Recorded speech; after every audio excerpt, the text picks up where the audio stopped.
Welcome to Paper Route, everybody, and guess what today is? It's Hump Day!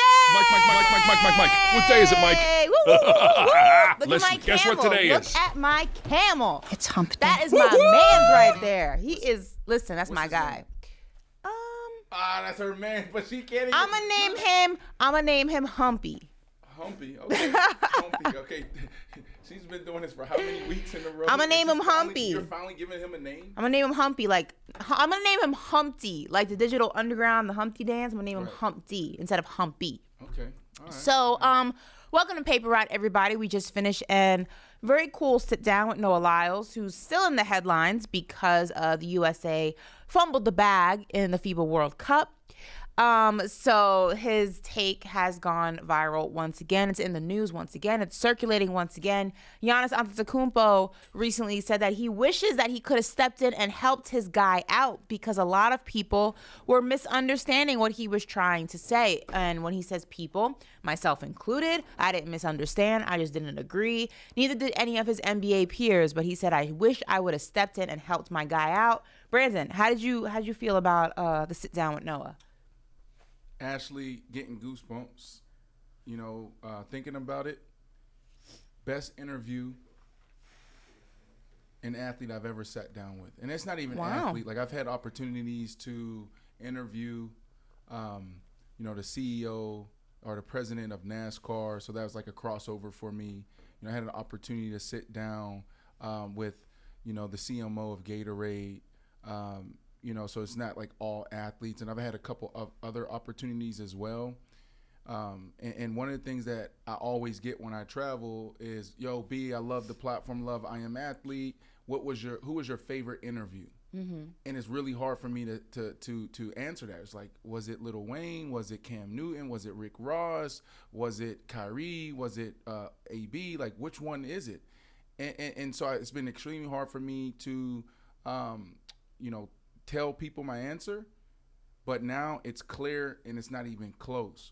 And it's no disrespect, like I respect everybody, but like sitting down with him was awesome. He was able to articulate his thoughts and communicate at an extremely high level, and he was really intriguing and interesting, right? And the way I look at it, Ashley, and I don't know, you went to school for this, and like you have the skill, the tool that just comes naturally. The chat wants you to speak up, by the way. So super talented. There you go. You're super talented, so you just have a feel that some people don't have, but you also have the educational like background, right? Mm-hmm. Like you have that.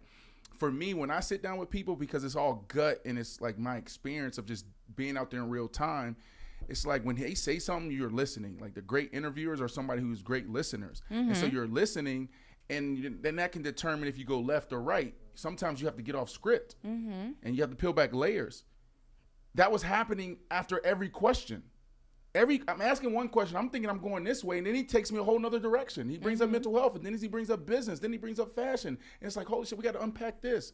So I'm glad that I'm sorry that you missed it. Mm-hmm. I'm sad that you missed it. Mm-hmm. But it turned out good. It was scary not having my right hand with me. You did great, though. The chat loved it. It's gotten good feedback. They enjoyed the sit down. So shout out to you. Congratulations. Yeah, thank you. Ashley left me by myself because she wanted to go rock. Were you walking runways? I was not. Stuff? Those days are behind me. Ashley was doing something in New York Fashion Week. I was not walking the runways. So we're going to switch gears a little bit and talk some football because Aaron Rodgers is still in the news as we can expect. Probably the biggest story that we're going to discuss for this week, maybe even going into next week, depending on how bad the Jets lose on Sunday.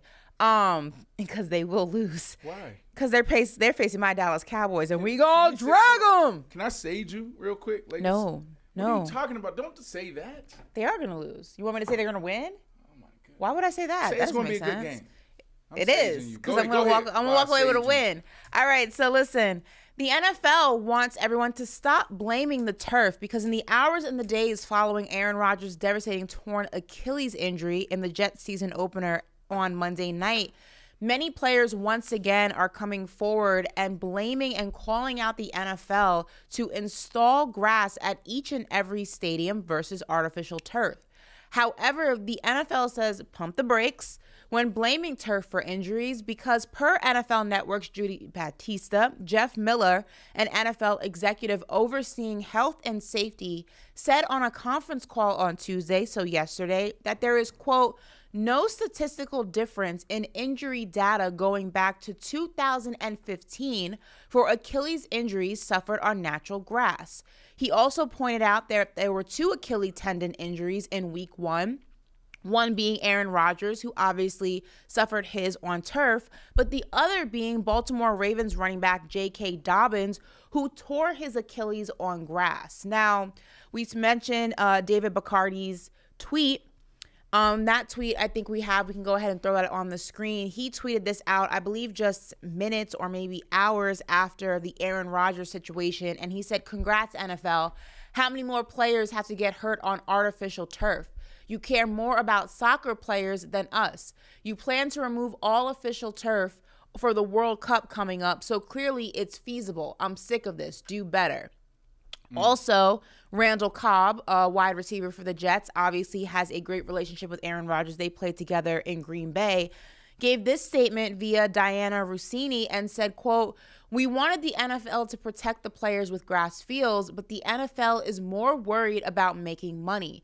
Profit over people. It's always been the case. I've never been a fan of turf. That's my stance. Breece Hall also expressed his desire to get away from turf and move to grass. And he simply said grass. That's my answer. We want grass. So, I mean, a lot to dissect here. Obviously, the players feel drastically different about the data that the NFL claims that they have going back to 2015, where they said that there is no more injuries happening on natural turf than there is natural grass. The players are calling BS. Where do you stand? You've played on both. Yeah, that's right. So first off, it's really simple, Ashley. You know, you said that there's a lot to unpack here. I don't think so. And the reason why it's not a lot to unpack here is because when you talk about data, what you start with is a sample size, like a population, right? Right. So what they have done is just study just the numbers, statistics from injuries on grass to turf. In this case study, how many athletes, how many football players have you sat down with and got their opinion and their thoughts on it, right? So respectfully to the executives and the owners, respectfully, screw your case study, because you didn't sit down with the Ray Lewises that I text yesterday, or the Aaron Donalds, and I'm not trying to name drop here, but I text a bunch of our legends. Mike Evans, Aaron Donald, Ray Lewis, so many others. Yo, simple question. Would you rather play on turf or grass? Ray Lewis. It's not even a question. Grass. Grass, grass, grass. Everybody, grass, grass, grass, grass, grass, grass, grass. There was one athlete that said turf.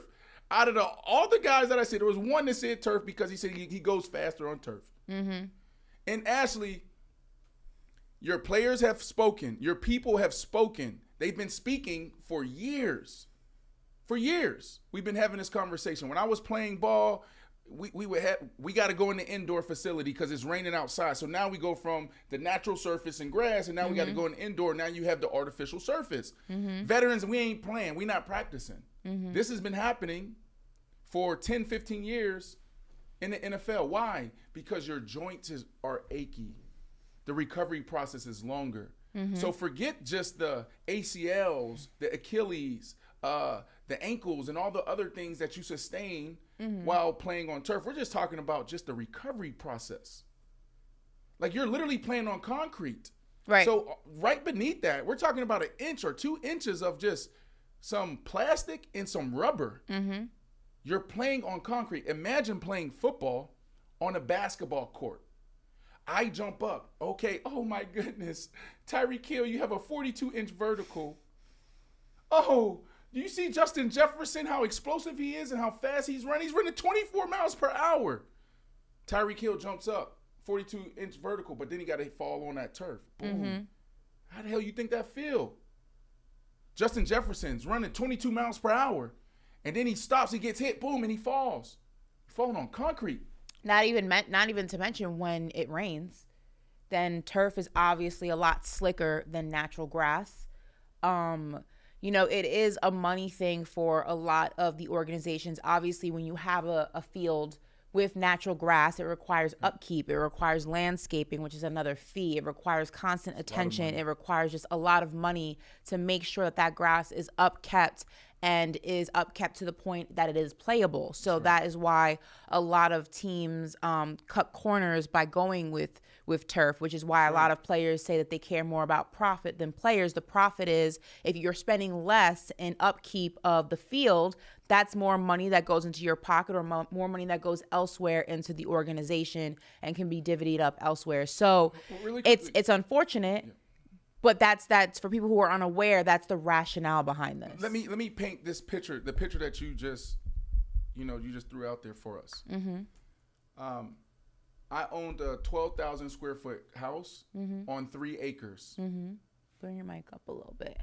They can't hear you today. You guys making points. I think what this is like my mic been struggling for a couple of weeks, Ashley. Like, yeah, can we turn his mic up or can we bring it up a little bit? I think after the show, maybe we just like revisit this because everyone's saying yours is really low. A couple of weeks though, right? Yeah, like the last 2 weeks. They say they sound like they're in a spa. It's like cool. So we're gonna see here. We're gonna switch mics here in a second. But is this better talking like this? Well, I don't know. I hear you perfectly fine. Is this better, guys? Can y'all hear me? We'll see. I'll let you know what they say. Go ahead. Okay. So, Ashley, 12,000 square foot crib, 3 acres. In the summertime, I have the landscaping crew come out once a week. Once a week. Okay? That bill during that time, because there's some seasons where you go every 10 days or every 2 weeks, right, depending on the rainfall, right? But every week, it's $2,500 to $3,000. Depends if I need some trimming, if I need some type of, different type of manicure. Okay, $2,500 a week for just my house. BC, shout out to the team with the graphics and the split screens and all of that. I love that. Right, like now imagine this is real. It's all real. So my house, when we were talking about the grass and my landscape and what I need to maintain, go back, BC, go back really quickly. Just take let's say I own maybe one end zone. Oh. And I'm doing that once a week. That's $2,500 to maintain that. Yeah. Now, when you have a football field and you have all of this grass around it, you have 3 to 4, like all this stuff. You have to maintain that every single day. You have to water it. Yeah. So you're talking about that water bill. We're talking about the maintenance crew literally cutting the grass every single day because it's pristine. Not only that, but then you have some facilities that the grass is in an indoor stadium, so it has to be rolled out into the sunlight, especially in the winter months where the sun's not. The Texans have. You got to roll it out, so that's a whole contraption to be able to roll that grass out to roll it back in. So that's money, yeah. So it's when we say like, how is this expensive for the maintenance of that? And I didn't even think about that, Ashley. Like I don't even know how much that will cost. Like how many people that you need to hire to be able to work that process, roll it out, roll it back in. Yeah. That's a lot. Yeah, I mean, it's definitely. But the players have spoken. Well, you would think because that I want to call it a contraption because I'm not device rather, I guess, or contraption. I don't know. You would think that since that exists, that places that where it is cold and they don't have the benefit of the warm weather like a Florida or an Arizona year round would have that so that they're able to go ahead and bring grass in, bring grass out. But the maintenance, the upkeep is the biggest financial part of it because you can remember, there's been games. I'm going back to the Kansas City Chiefs. Remember when they were supposed to play in Mexico City at that stadium and the grass was atrocious. And they were like, we're not playing here. Like, that's what happens with natural grass when you don't take care of it. Or if you don't know what the hell you're doing. Or you don't know what you're doing or you don't have the right personnel to upkeep the grass. That's a very real situation is that now it's unplayable. So that's something that a lot of organizations don't even want to be bothered with. That's right. So they put the turf because it's less to worry about, less to deal with, and less money on the back end. But the players hate it. So we will see, though. This conversation is definitely not going anywhere. Unfortunately, we will see more injuries during this NFL season. And it's going to bring up the discussion of turf versus grass. It's definitely something that's unfortunate, and the players have been asking for when it happens, if it happens across the league, we will wait and see. But what's happening in college football is this. Listen, men lie, women lie, but numbers don't lie, because Deion Sanders and the Colorado Buffaloes are must-see TV. Last week, Colorado and Nebraska was the most watched college football game on Saturday with 8.7 million viewers. That's almost 1 million viewers higher than the Texas-Alabama game, which had 7.9 million viewers. So we have that tweet up there, I believe, also to go ahead and show that. And there's also a list of all the other. Here it is, the most watched college football game, beating out Alabama, the Crimson Tide, Roll Tide, whatever you want to call them. And I think we also have the tweet of just all the rankings of the viewership for Saturday's game. I believe that was in there as well. If we don't have it, no big deal. But this is huge. You know, obviously, Deion Sanders faced a lot of backlash when leaving Jackson State to go to Colorado, a bigger program, more eyes on it. A lot of people were going to say this program's not going to be anything. It's not going to be anything to watch. He's not going to be able to do it. You know, this was a bad move. He should have stayed in Jackson State. But time and time again, he has proven the naysayers, the doubters wrong. First, it was in the blowout, not the blowout, but the incredible game against TCU, ranked TCU. Shedeur Sanders, his incredible debut as well. And they did it again against Nebraska. Everybody was watching this particular game. 8.7 million viewers. That does not lie. What do you make of this, Brandon? I'm glad that this is in the show. Deion Sanders is him, right? Deion Sanders is shocking the entire sports world right now. There's a lot of people that sat back and said, you know, that he can't. There's a lot of people sat back and said, okay, let's see what he does, right?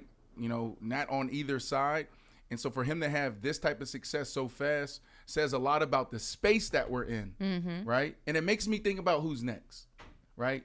Deion Sanders able to do this. Why? Because he has the charisma, he has the personality, right? He has the character, he has the leadership skills, he has the football IQ. It's like he has all of it to do And you forgot one.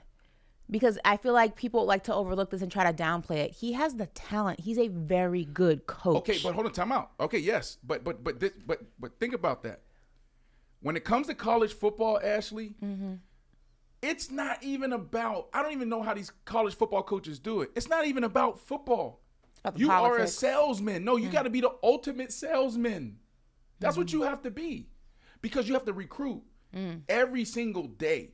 So Deion right now, in his spare time, he is actually working on the next year's class. Right now, he's coaching. He got to put out all these fires. He got to manage all these people, but he also got to look at the 2024 class, right?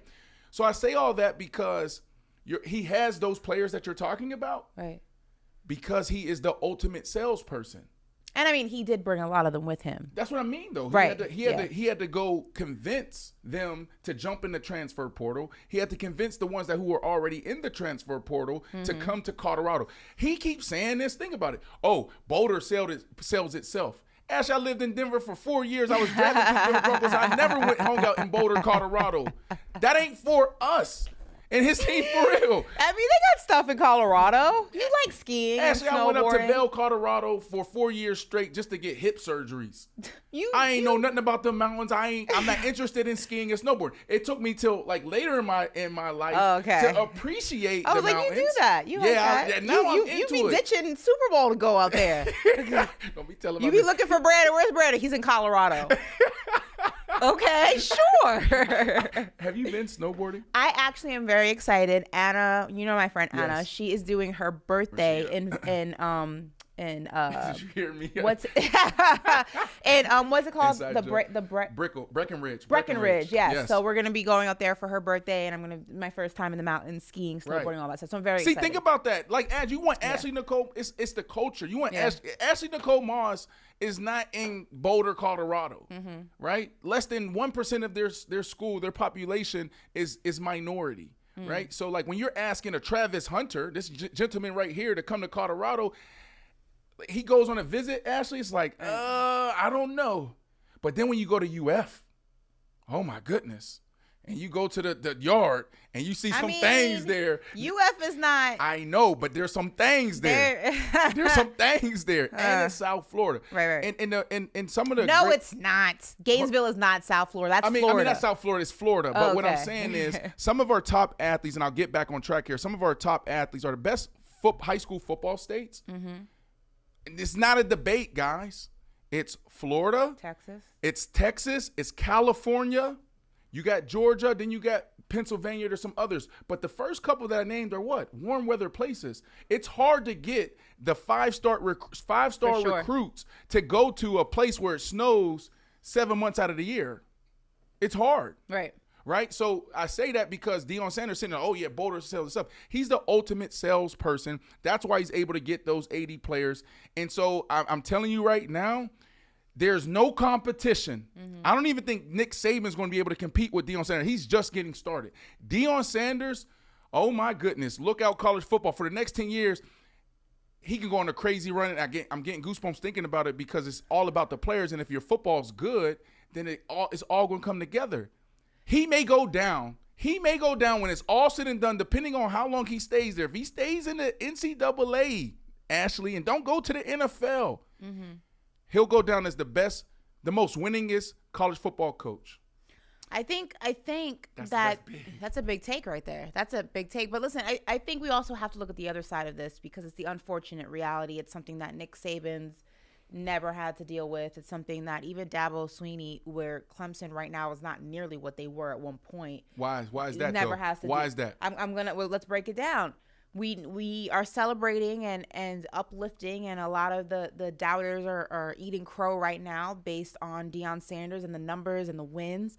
We all know what's going to happen the first game that he loses. He could have 10 wins under his belt before that even happens. And the first game that he loses, it's going to be a free-for-all. No, it's not. You don't think so? No. I 100% disagree. Let me tell you why. I think the first game that he loses, people are not going to be able to contain themselves saying, told you. Told you. But nobody's expecting. I don't think there's anybody expecting him to go undefeated. Deion Sanders is stepping up every single night saying, we here. They can't beat us.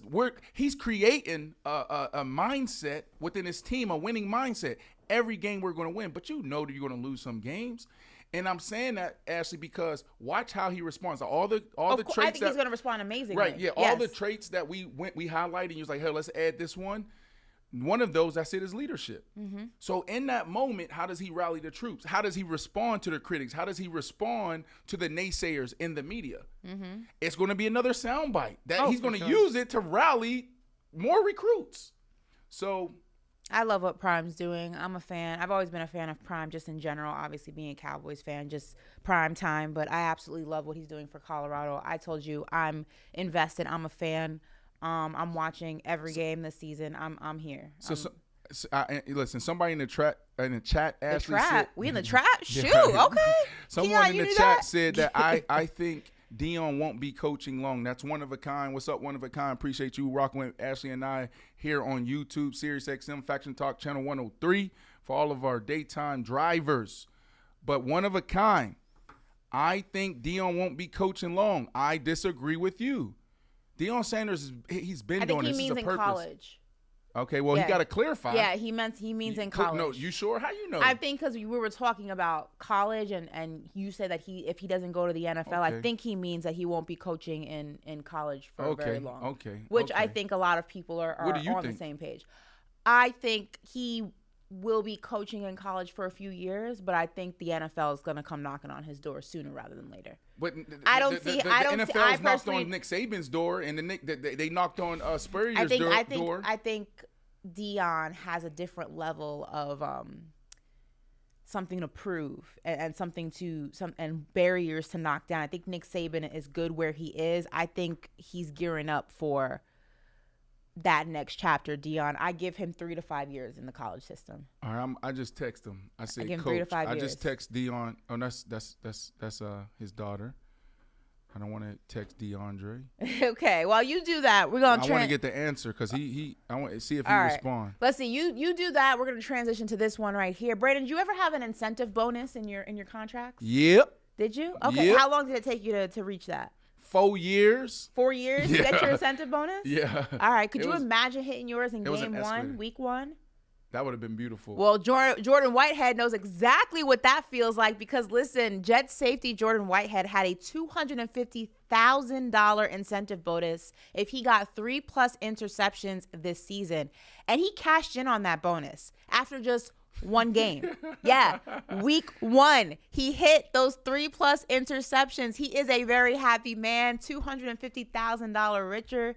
I mean, must be nice. Ashley, now what? Is there like a double bonus incentive? Do you get to double that? Right. And well, how does that work? No, well, you obviously have different incentives and escalators in your contract. So he may have a couple more, right? So it could be picks, it could be tackles, it could be how many games you actually start or play. So there's so many ways of being creative with your contract. I don't know if you said this because I was reading my notes when you were giving a little bit of background here. But more background here, if Ashley didn't already say this.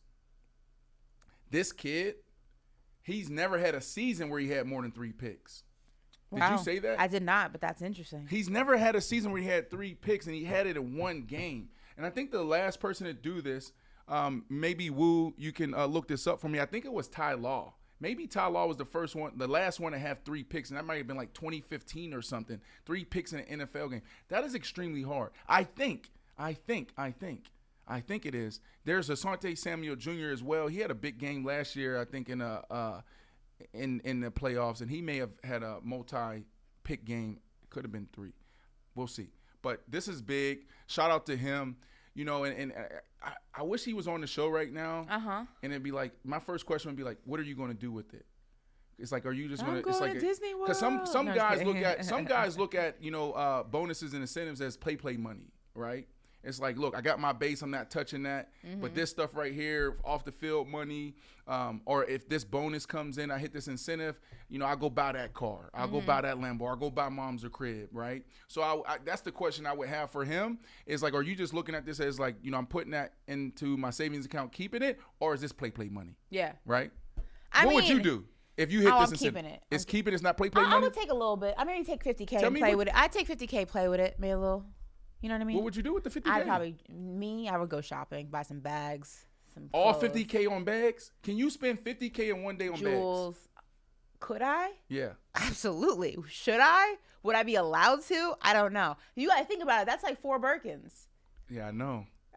So would you rather have 4 Birkins, or would you rather have 1 Birkin and then you go get a couple outfits and a couple shoes? I probably wouldn't spend all 50. I'd probably spend like $25K. I'd like 25, 30 of it, and then the rest I'd put away. Hey, listen, we've been having this conversation here, but I really want a Birkin. So with Ashley being bougie, Ashley, I think you just have expensive taste, but you're very like. She is bougie. She's bougie. I really want a Birkin. I don't know. You're confusing. It's like you're cheap at the same time. I'm not cheap at all. You're like low key, like cheap. I'm the opposite of cheap. You like Ocho, like count every penny. I do not. Maybe, and that's part of my problem. I'm not cheap. You think I need to really? be cheaper. Okay. I need to be cheap. So I pay for quality. I'm somebody who I don't believe I pay for convenience. Like for me, for example, I'll pay the extra fee to for some flights, like JetBlue, for example, they don't have a first class. They have like those extra legroom seats, but they go on first. I pay for that because for me, that's convenient. I get on the plane first. I get off the plane first. I'll pay for valet. That's convenient. So I don't have to drive around looking for a parking spot. I pay for convenience. Some people, if you're cheap, you don't want to do that. I believe in paying for convenience. So in the chat, there's Keon. Keon's in the chat. No Cap's in the chat. And his question to you is it convenience or is it bouginess? Maybe it's a little bit of both. I just feel like I don't know. I just don't see. You know what it is? I think flying's already such an uncomfortable experience that I will pay whatever to make it the most comfortable possible. It's already not fun if you're flying commercial. If you're flying private, it's different. It's just stressful. You're going through the airport. There's people. There's TSA treats you like crap. Why do they treat you like that? Aren't you? You're supposed to be. You're going to see 1,000 to 5,000 people coming through your line every single day. Why do you talk to people this way? You know what's even worse? I've had really weird flirtatious experiences at TSA, and it's creeped me out. Really? I've had to go through that, you know, that little spinny thing where you have to like stand up like that? Yes. Doesn't work or whatever. One time I was going through JFK and like I was doing it and the guy was just like, nice x-ray, and he like winked at me and I was like, ew. I'm like those are literally my bones. Like, what are we doing? You can't see anything. Like, why are we, like, it was just the creepiest experience. That's a deep type of it's like, bro, you down bad. You are down bad. It's like, you ask a dude, be like, what are you? You like a face guy, boob guy, booty guy? I'm a bones guy. I'm a bone guy. I like the density of your bones. It was creepy. I was just like, thank you. It was just, I don't know. No, we all would look the same, basically. Like, I mean, no, height different. No, height different. Listen, this is too much information. We talked about Boulder, Colorado, and Deion Sanders, and I shifted to like, I go up there to the mountains to get my surgeries. They have a clinic, Stedman Hawkins in Vail, Colorado. One time I went up there to go get my second or third hip surgery, and so I had like my assistant, my longtime assistant was with me. Kathy Lee was with me for like, and she was with me for like. She was on my team for about 10 years, right? And so she drove me up there, and I went to go get an x-ray, so she was in their room with me. And so I get an x-ray on my hip, and you could see all of the business, like all of it. Like, it was just like this thing just plopped up, like, wow. And so when the doctor came out to show us the x-ray, I'm like, oh, Kathy, close your eyes. Close your eyes. So you got to make sure that whatever you go through, I probably have these x-rays. I have all of my medical files from when I was in the league and they, my CDs and all. I got to find this picture. Bro, I'm like, this is an x-ray. This ain't no MRI or nothing. How y'all get that? Like, Let's Google x-rays that show. The vision I just had in my head, like it was not necessary. Too much information. But we're talking about it. So we got to be careful as we travel because these x-rays that they say only show our bones could potentially show more. I mean, I don't really care, but it just creeped me out. Like bones. It's just weird. Show. I don't know. It's muscle. crazy. Okay, while Brendan looks that up, muscles.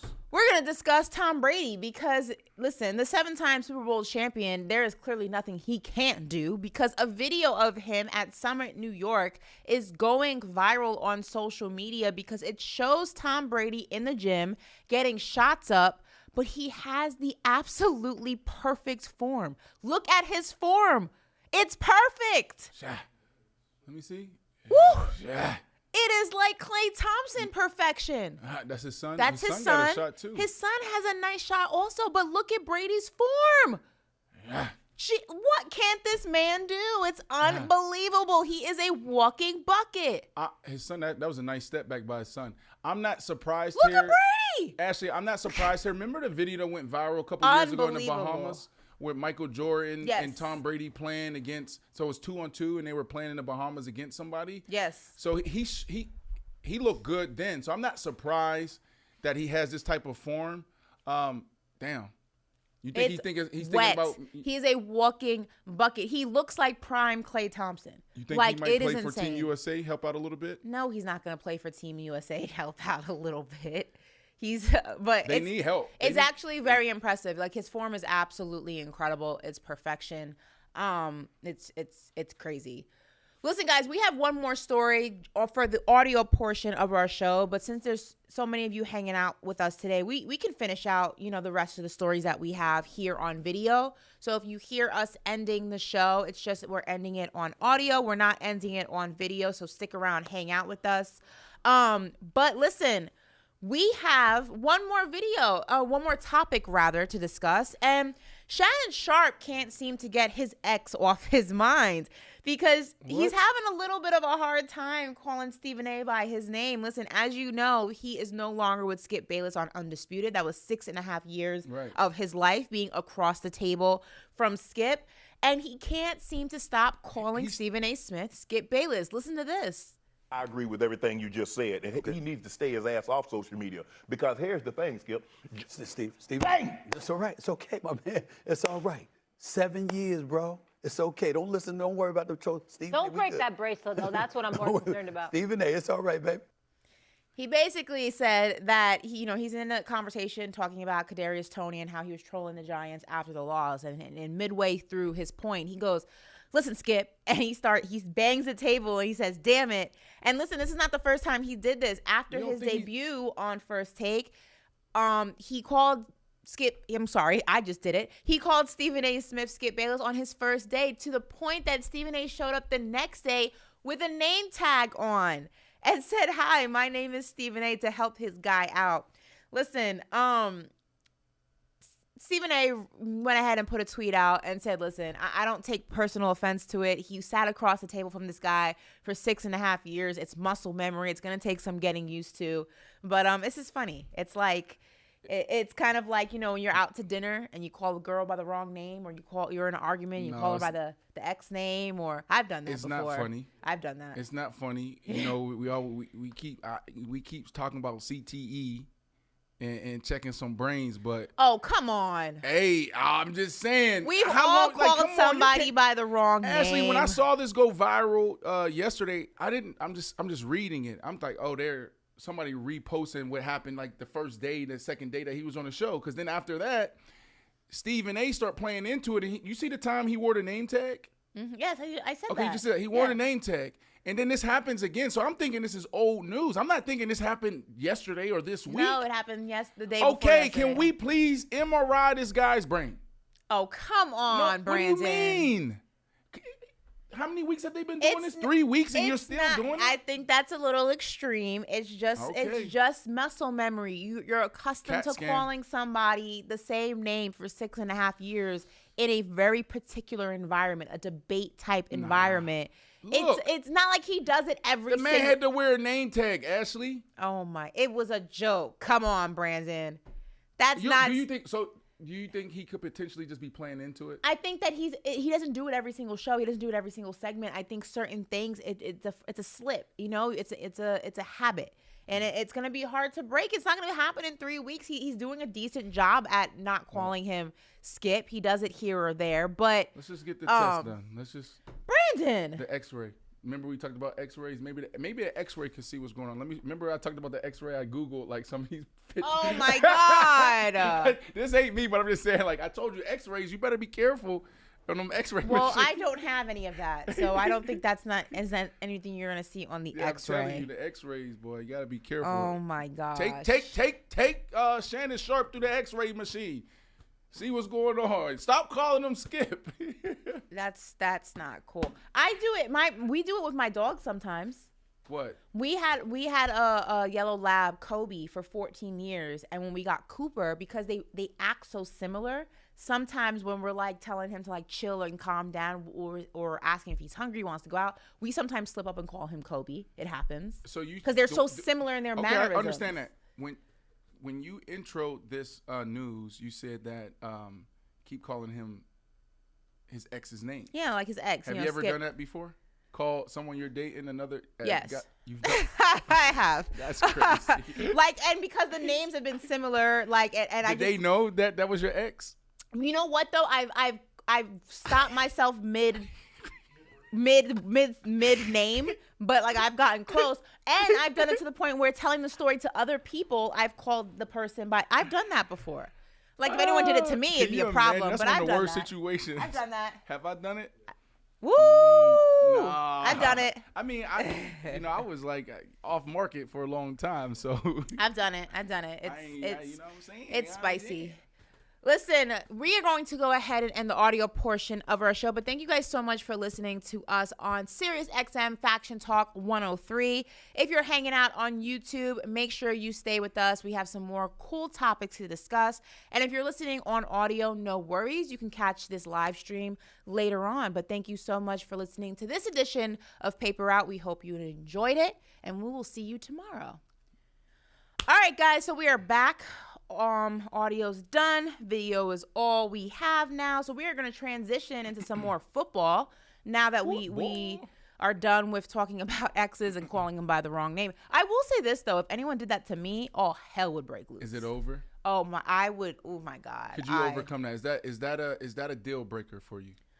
I'm petty though. I would call him by the wrong name on purpose, like for the next week, just to prove a point. He would do it, and then he would call me. He'd be like, "Hey, Ash, what up?" I'd be like, "What's up, Jason?" That's not my name. Oh, it's not? My bad. Like, that's me. Yeah. All right, so listen, the beef is officially over between Chris Jones and the Kansas City Chiefs, sorta. They reached a new deal. The Chiefs and defensive tackle Chris Jones have agreed to terms on a 1-year deal. Yes, a 1-year deal. All-Pro Chris Jones will sign a 1-year deal worth up to $25 million, sources told ESPN. The base of 19.5 remains the same, but he has the chance to make up the fines and more with his incentive package. He will be a free agent after the season, but Kansas City also has the franchise tag. Now, with Chris Jones returning to the roster, the Chiefs had restructured guard Joe Thurdy's, I hope I said that right, yes, contract to create $8.7 million in 2023 cap space.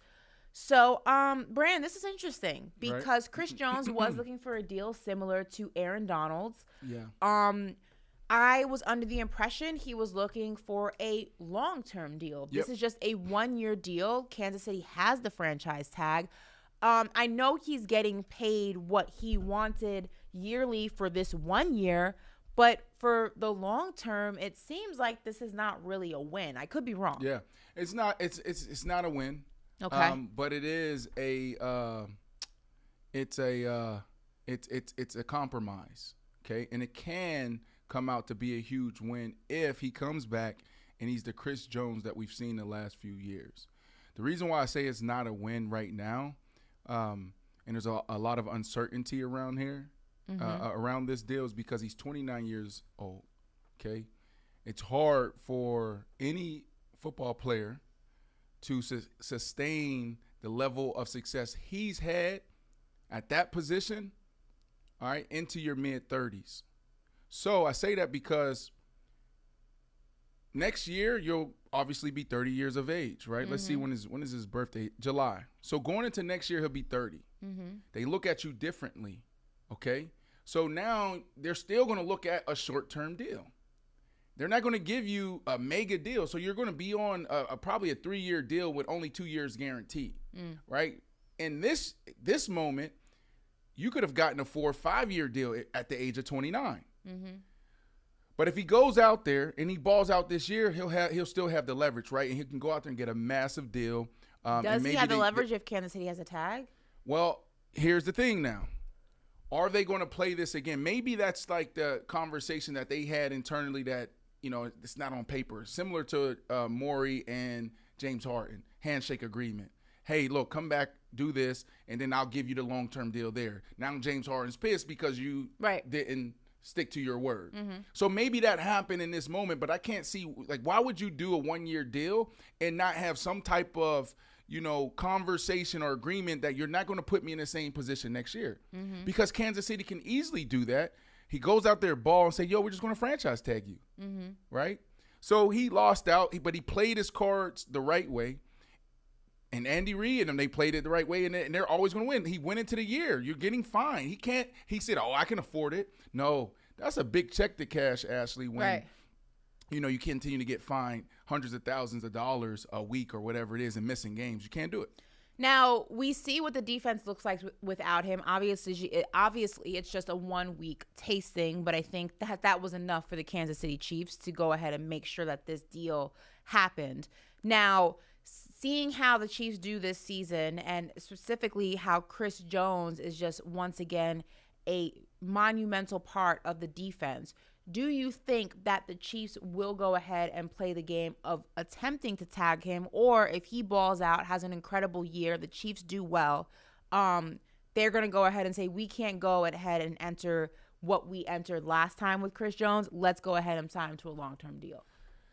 If I'm the Chiefs, I thought what was best for the Chiefs now is, like, you got to think about the value, okay? He's more valuable now than he will be a year from now. I thought, you know, them going out there and potentially trading him and getting more assets that can help you really thrust you into this dynasty that we've been talking about for the last 2 years or so. They're not a dynasty. They need to win, 2 more to be a dynasty, right? And I say that because, like, he's a beast, he's a monster, but really what makes this go in the model is Patrick Mahomes, Andy Reid, which was the same in New England with Tom Brady, right? So you're going to build around him. Now, do you want a defense? Does it make it easier that can go out there, stop guys, and turn the ball over, give you more opportunities? Absolutely. But, you know, his value is at the peak right now. So I can see them next year looking at that like, yo, we're just going to trade you. Maybe tag him and then trade him. So your prediction is that he does not get a long-term deal from Kansas City? I'm predicting, like, what I would do if I'm the Kansas City Chiefs. First off, I would look at him and say, you deserve a deal. Right? This is how I would play it as a general manager, and these are the general managers I love. Just keep it real, keep it funky. Yo, Chris, we love you, and you deserve a massive deal. But that doesn't fit our model and what we're trying to do here in Kansas City, and I'm going to keep it real with you. I got Andy Reid, he's not slowing down. I got Patrick Mahomes, and the way we look at it is like he's like the Tom Brady. So our model that we're following is like, I got to keep him happy and these guys around him. So I can't even afford this, right? So what I'm going to do is I'm going to tag you, and then I'm going to trade you. That's what I would do. He wins, we win. That's what I would do. Because now you're in the same situation. Like Travis Kelce, I think how old is Travis Kelce? He's 30-something. I believe he's 32. Yeah, but Travis Kelce, you know, like, I mean, what is he going to do? You still got to pay Patrick Mahomes. You know, you're going to need continue to pay your offensive line. You got to protect him there, right? Maybe they have enough. The salary cap's going to increase next year. Hopefully things stay on track. Maybe they have enough to keep him as well. Maybe he's going to be a pillar. I don't know. All right, we'll wait and see what goes on with that. But, I mean, we were talking about Shannon Sharpe and his ex. Now it's time to talk about Joe Flacco and his ex, because apparently he's ready to spin the block. Per ESPN reporter Rich Simi, Joe Flacco, 38 years old, is interested in returning to the New York Jets in light of Aaron Rodgers' devastating season-ending Achilles injury. Flacco, who started 4 games for the Jets last season, is said to be in good shape and waiting for another shot. Now, while he does have a connection to Jets head coach and Zach Wilson, this is an entirely new offensive staff. So he does have a connection to Robert Saleh and Zach Wilson, but the rest of the staff is brand new. I mean, we kind of got into this conversation yesterday. I said that Zach Wilson is nowhere near 2012, 2013 Joe Flacco, but Joe Flacco is nowhere near 2012, 2013 Joe Flacco. So this could be a great situation for Zach Wilson. But the only thing that I don't know, you know, we talked about this when we spoke about the Aaron Rodgers situation. It was going to go ahead and be beneficial for Zach Wilson to learn from Aaron Rodgers without having to be the starter. In this situation, he could learn from Joe Flacco and probably Aaron Rodgers, who will still be part of at the facility and part of the team in some capacity, although he's not playing. Aaron Rodgers is not going to be there. He's not going to be there? I mean, he'll have his surgery, but Aaron Rodgers is going to be in Malibu recovering. He's going to be in some darkness You don't think resort. that he's going to be there with his guys and helping them at the facility and doing, you know, remember when Dak Prescott fractured his ankle and the minute he was able to start walking, he was there with crutches on the sideline? I think he's going to strategically come in, and because it's like, it's tough, you know, like I can see him coming in here and there. I can see him after post-op staying there for a little bit, but come November, December, you know, I mean, you got to think about the mental. It's gloomy in Florham Park, rainy, it's cold, I'm hurt. I was supposed to be the savior. We had this 2-year plan. I took a pay cut because I wanted to be in position to bring guys in before the deadline. If we needed a tackle, we needed another receiver, we needed some type of help. Like, no, I'm putting myself first. I'm going to be in Malibu on the beach where I can, like, mentally recover and recoup from this. You know, there's players all the time. They get hurt. They go do their own thing. They go away from the facility.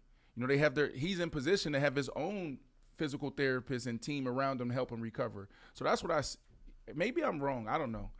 Maybe I'm wrong, but I don't see him there every day.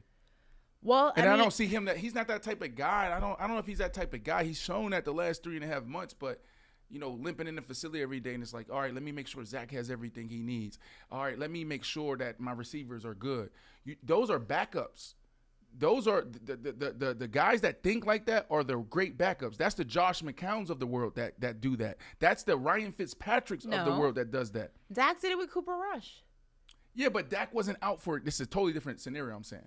Dak was what year are you talking about? I'm talking about the year he fractured his hand. He was out the entire year. The year that he was trying to get his deal. He was at the facility every single day once he was able to be. The way I look at that is like I when I start from a mental standpoint, okay, I think Aaron Rodgers, think about it, he's coming into this year. He came into this year in a cave, and he thinking about retirement. Like he said, he went into the cave 90% sure that he was going to retire. Right. He came out of the cave, 4 days in a darkness retreat or whatever it was, and he saw all these text messages and emails of Brian Gutekunst and the Green Bay Packers talking about they're doing X, Y, and Z. He's like, you didn't talk to me. So now he got competitive again. And it flipped for me. He said, in that moment is when I said, oh, no, I'm going to continue to play, but I'm not going to play there. So now when you're sitting here as a 40-year-old wide receiver with all of this stuff going on and, like, how deflated you are, like no, I mean, I agree with you. I mean, listen, New York's not going to be the sexiest place in the world come November, December, January. I hear you. Even end of October, it's going to start getting very cold and very gloomy. And I hear you when it comes to your mental and aligning, your mind, body, soul, and all that stuff. I just feel like we have seen this version of Aaron Rodgers these last 6 months, whether it be in the offseason, whether it be via Hard Knocks, and he's really embraced these younger guys, really have, tried to turn over a new leaf when it comes to his reputation as a leader. And I just think that if you don't see him at all around this team in any capacity, knowing that this team bought into Aaron Rodgers and what Aaron Rodgers is going to bring. He's not there, though. It's next man up. I get it, but I just feel like if you don't see him in any capacity, it almost makes you wonder, was the last 6 months real? It's not. I'm going off. Was that the real Aaron Rodgers? Yeah, but I'm just going off of my experience of seeing, and even me getting hurt, and just other guys getting hurt, how they approach their recovery process. Like when you're a star and you're the guy, you can do whatever you want. And so, like in this situation, I've seen guys opt to go do their own thing back home, right? And so that's, no, of course. I just think that when he's able to, maybe not, I'm not talking the first few weeks when, that's the hardest, but I feel like when he's able to be a little bit more mobile, I don't know. I would like to see him on the sidelines. I'd like to see him at the facility. I think you will, but even that's what I mean by see that. But that's what I'm saying. That's what I mean by doses of him. I don't care about Aaron Rodgers on Sunday. Right, like when you talk, because what you were talking about was Zach, right? Like I don't care about Aaron Rodgers standing on the sideline giving me the raw helping my team out. What I care about is Aaron Rodgers potentially being there on. Well, let's reverse engineer. Now, if Aaron Rodgers is there and he got the clipboard in his head, the mic, he's on, listen to the plays, maybe helping his guy Nathaniel Hackett like he was in the preseason. Remember some of the stuff that was coming out Hard Knocks where he calls a play, Zach Wilson connects, everybody's celebrating. Now, if he becomes into a coach, if he becomes into the guy that's, now sitting next to Zach, okay, cool. But I don't want to just see you with a towel right there just standing there. No, like, I you don't agree. need that. Completely. And then now throughout the season, it's like helping in that quarterback room. Yes. All right, Zach, do you see this? Zach, this is what we should be doing. Hey, Nathaniel, this is what works for Zach. So that's what I'm saying by like the backup mindset. Like those guys, and I start talking about like the Josh McCowns and the Ryan Fitzpatricks, that's how they make their money. They do that. They support the stars that way. Right. Superstars aren't used to being in this position where now I got to hold the clipboard and I got to do that. So you see them not as round as much. Peyton Manning, when he had his neck, and every guy's different, every case different because you brought up Dak Prescott. Mm-hmm. Peyton Manning was gone. Peyton Manning wasn't there. He was gone. So we'll see what happens. But listen, Joe Flacco wants to spin a block. We went through this last year. We were in position to make the playoffs, right? Zach wasn't the guy. Now you bring in Joe Flacco. Joe Flacco, I don't started for 4 games. And what happened? We seen it before. I like Joe a person, but we seen it. And then you had Mike. What's his name? Mike Williams is his name. The quarterback now is with the Dolphins that came in that did a phenomenal job. Like, we seen it. What other guy can you go out there and trade for to support Zach? Maybe let's bring back Fitzmagic. Fitzy, one more year. Fitz is busy. One more year. Fitz don't want no parts of it. Fitz going back to New York. We love him in New York. He's busy. He's not busy. He's Fitz. chilling. He's doing commercials, enjoying retirement. Fitz. Ryan Fitzpatrick. Ooh. Ryan Fitzpatrick. All those moments that we've had talking about winning the Super Bowl and those woosah moments when I used to grab your beard and pull your beard and say, let's reset. Okay? Remember those moments. Remember those times. Remember the times that we even cried because we wanted to get, because you said, Brandon, I want to help you get to the playoffs. You've never been there. And I said, I want you to feel the same thing. This is your moment. Fitzmagic, Ashley, in New York, supporting Zach Wilson. But if anything happens, we have Fitzmagic coming in to take us there. You know I love storylines. Isn't this the perfect way to walk off into the sunset? So, by the way, it was Mike White, not Mike Williams, is the name. But so if Fitzmagic goes back to the Jets, are you going to follow him? Are you going to go too? Are we just going to? Are we just going to bring the whole gang back together? I got to be honest with myself. You just going to bring the whole gang back together? I got to be honest. I saw Fitzmagic, damn 20 pounds overweight, holding out, not in camp, and then come in and freaking light it up. Like, quarterbacks can do that. Is your arm good? Is your shoulder good? Because I know his mind's good. But me, Ashley, that's why I'm doing yoga every morning. My lumbar area, my L4, L5 is cracking. We don't need you prime Brandon Marshall, but you can play a couple. You can play a couple snaps. I got to be honest. I be watching the game now. I be like, how the hell did I do that? I let them dudes hit me. And even remember earlier I was talking about jumping up in the air and then you fall down. That's when I knew. I was like, oh, it might be time. Right, because all those times when you jump up and you fall, like, you don't feel that stuff. The stuff that fans see, like, ooh, Yeah. We don't really see that. The stuff that hurts is when I'm already down and the guy, they call it, I said this before, it's a pause moment, topping off. So you're already down, but they come and they want to inflict a little bit more pain so their helmet hits you there. It's the stuff that y'all don't see. Yeah. The ground, you don't feel the ground.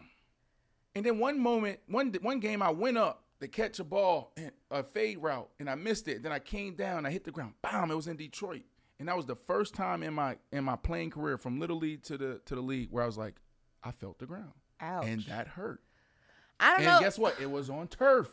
Well, that explains it, but the chat wants you to come back if Fitz comes back. They say just run it back one more time. It has to be very, like, only red zone in some third What if they offered you $5 million for 1 year? They won't do that. What if they did? Will you go back? No. For $5 million for 1 year? And then we're gonna lose money. I'm trying to. We could be on the sidelines every single Sunday doing paper out live from MetLife Stadium. Listen, I tell Ash, I say I'm with you when you right. They say you gotta be real. They say we can $5 have Keon out there filming you. If they say $5 million right now, hey Key, pack up the Pelican. But give me the Pelican. Put the cameras in the Pelican. We going to New York, Brooklyn. I'm back. Oh my God. Hey, I'm Brooklyn. I'm back. We'll have Keon on the sidelines running up and down with the camera. For sure. What did Cam Newton say when he scored his first touchdown? He looked at the camera. I'm back. Hey, see, that's where he went wrong. That's where he went wrong. That's where he went wrong. I'm like, no, bro. Like, wait, let's be patient. It was I'm back, and then we never heard it again. It was the saddest thing ever. It was like we were really high. We got really high, and then we went really low. Like, I was like, I'm back. I was like, damn it, Cam. I know. And then I was getting ready for the tees. I texted him and said, yo, we gonna run them tees? You know, he said, 832, better than me. They said, run them. We about to sell these tees out. He's back. We is ready to drop them 32 tees, boy.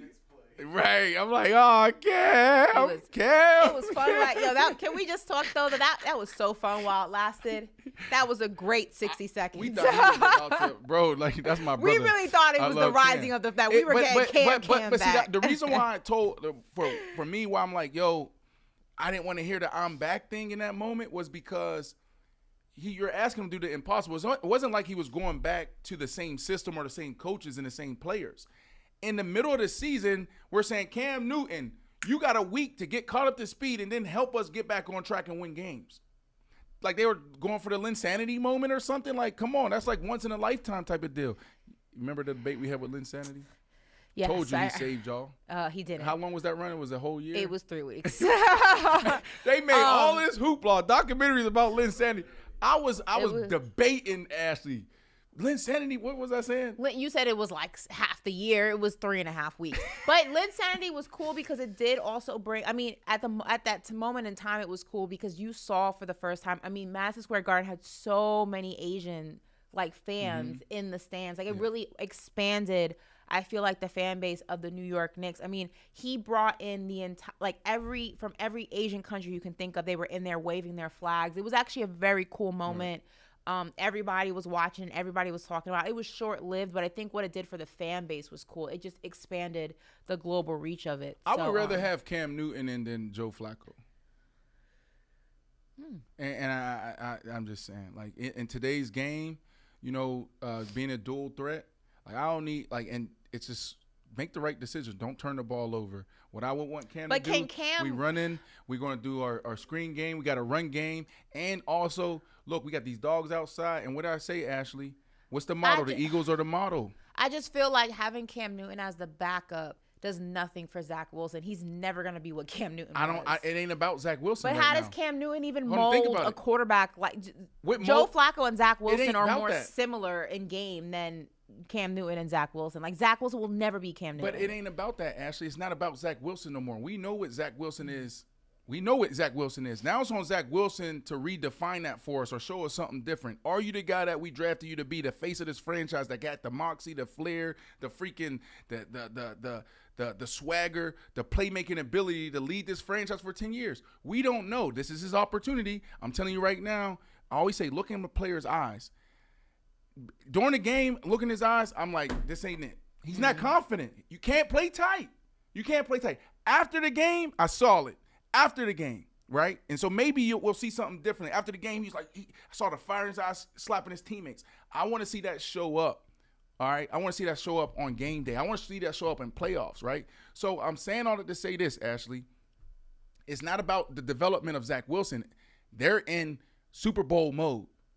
It ain't, we can't go, we're going to go win it all now, this and that, and Aaron Rodgers go down now. It's like, all right, let's go get the number 1 overall pick so we get another quarterback.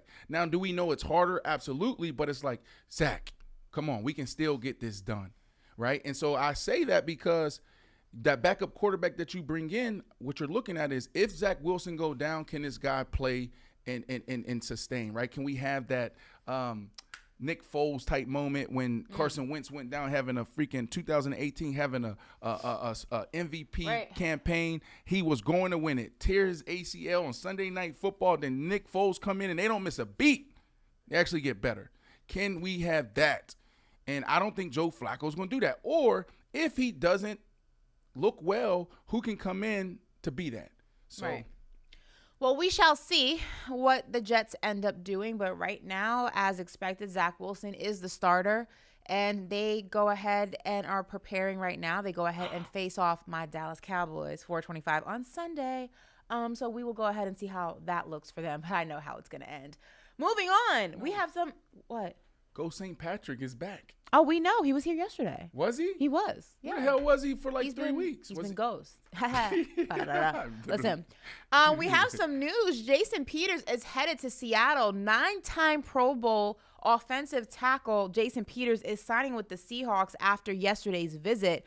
Peters now could fill the void left by starting left tackle Charles Cross, who has turf toe. Now, the future Hall of Famer won a Super Bowl with the Eagles and was voted to the NFL's 2010 All-Decade Team. Jason Peters is 41 years old.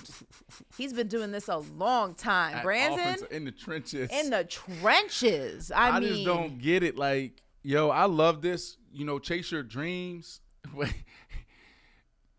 Ash, I just told you, I watch football now, and I'm like, it's like traumatic. He's PTSD. I almost cried. My nephew last year, he took a hit, and I ran on the field. Keon, was you there at that game? When he had to go out on a stretcher in the ambulance. I almost cried. Like, so I say that because this man, 41 years of age, you still want to get in them trenches?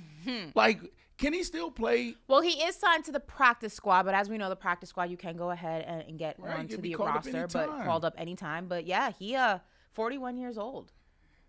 Jason Peters. talking about what, bro? Jason look at the Peters. screen. He's talking about what we're talking about. Jason Peters is headed to Seattle. This man is 41 years of age. Not only is he 41 years of age, but I mean, he's 41 years of age, has a Super Bowl, is a future Hall of Famer, 2010's all-decade team. I mean, his resume is solidified. It's not like he has anything left to prove. He's doing it because I love the game.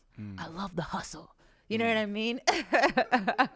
That's what he's doing it for, apparently. Listen, nobody, if you're not over a certain age, you don't get that reference. I can't explain that to you. To each his You know own. what reference that was? I love the game. I love the hustle. What movie is that from? Do it one more time. I love the game. I love the hustle. I be feeling like one of them ball players, like Magic, Bird. Dang, give me another clip. Damn, give me you another, know hold on, where hold on, that give me another line's clip. from? Oh my God. Give me another clip. Give me another scene. Give me I another clip. can't. That's the only scene I can. I can only give you that line. Come on. That's the major line. Do it one more time. I love the game. I love the hustle.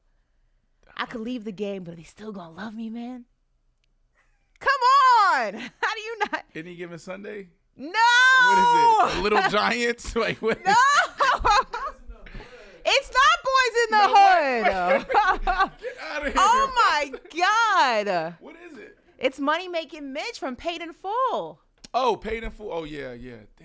He Nah, I said missed that one. any given Sunday. This man said Boys in the Hood. Jesus, we are losing recipes. Damn it. Oh my Hold on. God. Was it Cam in that one? Yeah, it was Cam. Let me call. He played Rico. Oh Hold my on one God. He said B Marsh is a nerd. Let's FaceTime. Let's see if he answers. You think he's gonna answer? He may be filming his show. Yeah, right. I know. They in Vegas time, so he might be filming. I love the game. I love the hustle. I can't believe y'all didn't know that reference, Keon. Oh, he sent me the voice. Keon said, Boys in the Hood with so much conviction. Jesus Christmas. You don't know the reference if you don't know the movie. Good Lord. All right. Keon never watched Paid in Full. Ooh. You never watched Paid in Full? Did you watch it? Have you watched it now? Have you seen Belly? They can't even hear it. So we're talking to Keon, who's off air right now with no microphone, no camera. Hey, it's so funny just be sitting here like your job is like supposed to be studio manager. Christy, I know I wasn't saying the whole quote, but the first What part Christy say? She was like, "You're not saying the lines right." I didn't say the whole quote, but it's I love the game. I love the hustle. Like you're supposed to get that like that. But whatever. Listen, moving on. We have some other news about a vet. Lyle Collins hits the free market. The Bengals have released former Cowboys offensive line Lyle Collins from the PUP list. Why? He is now a free agent. A starting offensive lineman has now become available for teams to sign, which could be good for some teams, specifically like the Giants, who need to protect Daniel Jones from getting his bell rung every 60 seconds. I mean, Brandon, this is a big free agent that just hit the market. What are some teams that you think that can go ahead and use him? I don't know. I gotta be real. I haven't. Right. Look. I need the dust to settle a little bit. Offensive lines. It's going to take a couple of weeks for teams' fronts to settle in, right? There's a lot of teams where you see teams struggling. You got to understand that. We have some teams from the chat. Some people say the Chargers, but Jets. here's what we need to understand, guys. This is development, and this is where these general managers, the head coaches, they take a lot of time trying to put all this together. It's not always the person. Sometimes it's the chemistry. Offensive line, they have to all be on one accord, right? So it's about that chemistry and settling in. When the center says 55 the mic, 55 the mic, we're sliding here, right? And then you got to tap and do all of this shit. Like, everybody got to listen and understand these things, right? And you got to feel, okay, the center, he gets into his kick like this, right? So now that means I got to do that. So there's a lot of stuff that you got to do. Just think of one string. The offensive line needs to be one string for this stuff to work, and they all got to be on the same page. So the answer is not always the person. Sometimes it's like just the collective. Chemistry. So that's why I say that, because you're not going to. There's some teams that need to protect their quarterback, but they're not going to rush in the first couple of weeks. So, Okay. but what happened here? This should have been in news of the day. Like, wasn't he a big deal? Like, he was on physically unable to perform list, and I guess they pay him. They realized that they didn't need him anymore. I'm not sure, but one man's trash is another man's treasure. So we will wait and see what happens with Lyle Collins. But we're going to go ahead and close out the show today with a recap of Pepsi. So we're going to go ahead and take a look at Pepsi Zero Sugar NFL Rookie of the Week nominees for Week 1. And remember, you guys need to vote at NFL.com/voting/rookies. Here are the Week 1 nominees. We have Brian Branch, number 32 safety from the Detroit Lions.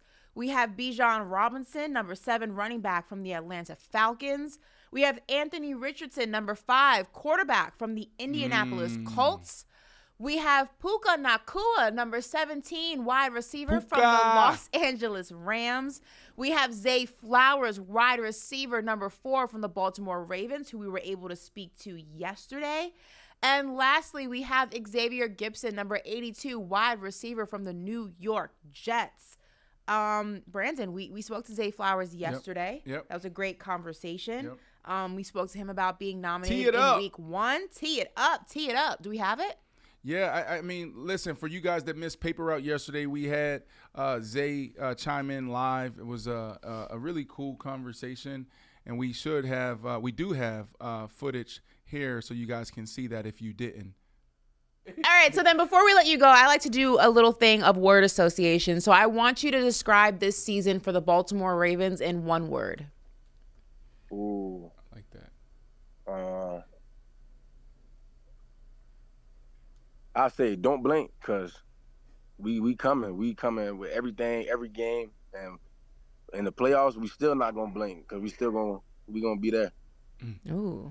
Damn. All right, don't blink. You might miss it. Can I change? Yeah, can I change you my might miss AFC? it. How are you doing, Rookie of the Week? That's a big deal. You had an incredible week. First week of the season. How are you feeling? Nominee, not Rookie of the Week yet. Oh, yeah, nominee. Yeah, you have my vote. Thank you. But no, I'm feeling good. I mean, I'm just trying to soak it all up, and just, we got a long year, so we got 16 more left. I'm just trying to play week by week, stay healthy, and keep doing what I'm doing.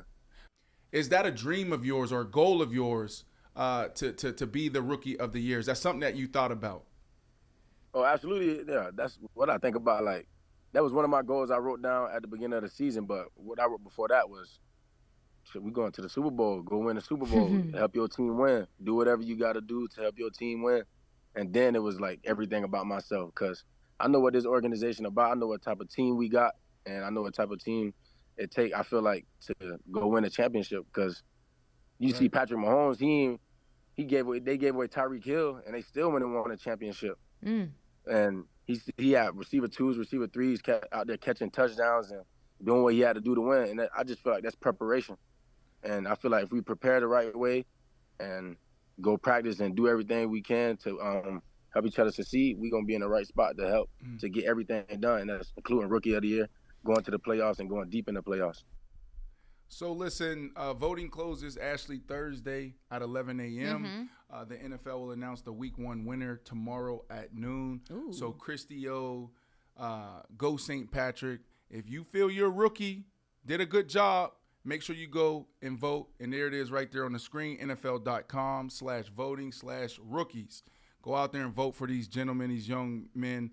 And just like we asked Zay, is like, yo, did you dream of this? Like, you dreamed to make it to the NFL, but did you dream to become Rookie of the Year? He said, that's actually absolutely on my list alongside of my team goals in that Super Bowl. So, support Zay Flowers, Puka, and all these other young superstars in their journey. So it's pretty good and pretty cool to get to know them. For sure. Yeah. Don't forget, guys, 11 a.m. on Thursday, voting closes. The winner is announced noon on Thursday. So if you have a particular rookie nominee who was your favorite, go ahead and cast your vote before voting closes.